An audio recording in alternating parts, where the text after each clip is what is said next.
Started building pickups in 2009, I want to say. Yeah, 2009. There's like two schools of thought. Some guys are really, dead set. They want to make reproductions of the old like Gibson PAF or Fender jazz bass pickups or P-bass pickups, which I totally respect. But it's not really my philosophy. I'm trying to make pickups that I like, that I could take to my gig and play in real world situations, things that work. I just want to make pickups that sound great. My go-to template for any bass pickup that I make is always going to be a 60s Fender P-bass or jazz bass, because those are the two basses that I grew up playing on. Always trying to emulate that 60s Fenders. Every order, I mean nothing's in stock. Everything is made when I get the order. I put it, write it down on a card, and the card goes on the pile, and it goes into a queue, so to speak. And that's how we do it. Everything's made to order. I use the vulcanized fiberboard, which is basically the same material that Fender's been using from day one. It's durable, it's flexible, and it cuts in my laser cutter beautifully. So I can basically make just about any shape pickup with just about any spacing you can imagine.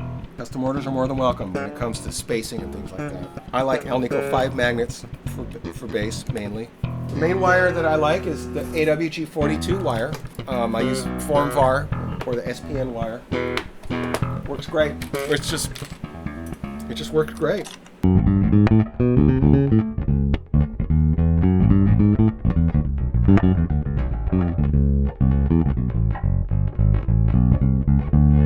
I don't have a specific number in mind, but I know that I like to wind my pickups hot. I like them hot. And the reason is because when you overwind a pickup, they get a little dark sounding, which means you get more low end. And to me, a bass is supposed to sound like a bass. They're not dark in the sense that we're muddy. You can still, slap and do your slap and pop with them. And they have a lot of mid-range. They will cut through a mix, but with a good present low end.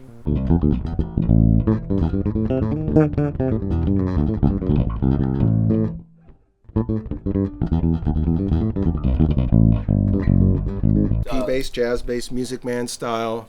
I even do Thunderbird style pickups, which I really like doing, but only in 4-string. Split coil jazz bass, split coil P-bass.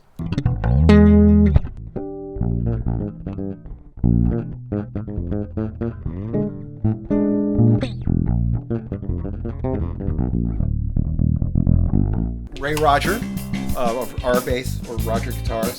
Chris Benavente of Benavente Guitars. Fred Bolton of B-Basses. Pat Wilkins of Wilkins Guitars and Guitar Finishes. Ben Lambden of Lambden Guitars. Colibri Guitars, Rodrigo. So I like working with these luthiers to help them define their sound. To help them define the sound of their instruments so that their instruments are unique. All pickups are available on thebasshang.com. You can contact Steve Araujo.